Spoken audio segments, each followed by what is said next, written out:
It's Brian Preston, the Money Guy. This next question, Brian, is from Jason. And Jason said, how do you know when you should pare back contributions to a retirement account and focus on building a bridge account instead? Now, when he says bridge account, I'm assuming what he means is funding an after-tax brokerage account. How do I know when it's okay or when it's time or when I should stop just doing the retirement favor tax incentive accounts and start thinking about that after-tax account? If only there was a system That's right. that would explain this. Now, look, I'm going to go to moneyguy.com/resources. We have a free deliverable of the 9 steps of the financial order of operations, but there's actually a step better. If you go to learn.moneyguy.com, we actually have a full course that goes way deep dive into every step of the financial order of operations. But when we're talking about bridge accounts, we're talking about step 7, hyperaccumulation. This is the 3-bucket strategy that you hear us mention. Realize what got us there. How did we get to step 7?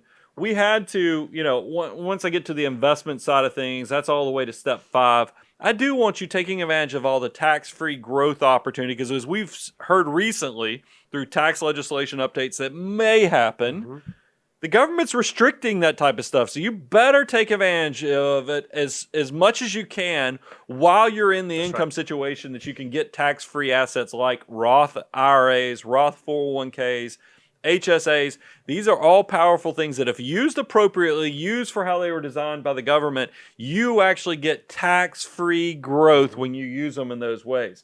That leads to step 6, which is max out those retirement accounts. Now, when I say max out retirement accounts, that comes in one of 2 forms. It either means that you have made it all the way to the limits of like $19,500. That's legally what the government lets you put into it, like a 401k. Or it means you've reached 25% of your income, your gross income, and has gone into your Roths and your retirement accounts. It's okay then to go to step 7, which is hyperaccumulation. And that is where I want you to start focusing on, hey, should I have some after-tax assets? Should I have tax-free? Should I have tax-deferred? You want to have your 3 buckets so you have a balanced approach to, especially if you're retiring early, you know that you will have access to money at all times when you need it. Because some of you might be retiring at 50, and it's not going to make sense to count on the 401k since you can't get access to that until 55. Yep. Or if all your money is in an IRA, you're like, wow, I can't get to that until I'm 59 and a half. It's important to know where that money is going to come from.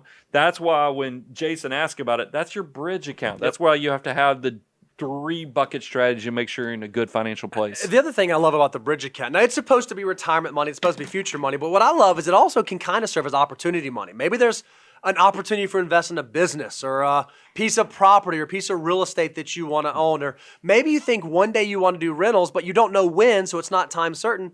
A bridge account, an after-tax account, is a great place to build those dollars that you might want to have access to before you get to retirement. It's a great place. If you've not checked out the free resource, go do that, or go to learn.moneyguy.com, work through the course, and it will answer your question for exactly when and how to do that.